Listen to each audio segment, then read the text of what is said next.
আইপিসির জমানা শেষ, ভারতীয় ন্যায় সংহিতা চলে এসেছে, দেশের নতুন আইন ব্যবস্থা। তো এই আইন ব্যবস্থার একটি ধারা রয়েছে, যেই ধারাটি মহিলাদের যদি কেউ কুকথা বলেন, মহিলাদের বিরুদ্ধে যদি কোনো অশ্লীল ব্যবহার করে থাকেন, তো সেক্ষেত্রে এই ধারাটি প্রয়োগ করা হয়ে থাকে।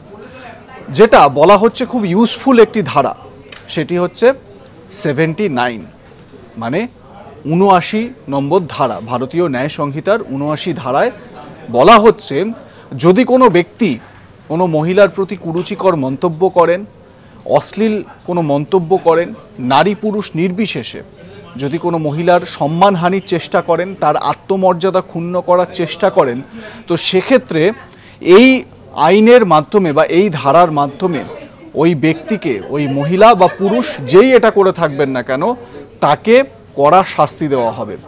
3 বছর পর্যন্ত জেল হতে পারে এই ধারার বল প্রয়োগ করে, তার পাশাপাশি জরিমানাও হতে পারে। আপনাদের বলে রাখি, রেখা শর্মার বিরুদ্ধে যে কুরুচিকর মন্তব্য মহুয়া মৈত্র করেছেন, সেই বিষয়টিকে সামনে রেখে মহুয়া মৈত্রের বিরুদ্ধে এই ধারাতেই মামলা রুজু করা হয়েছে।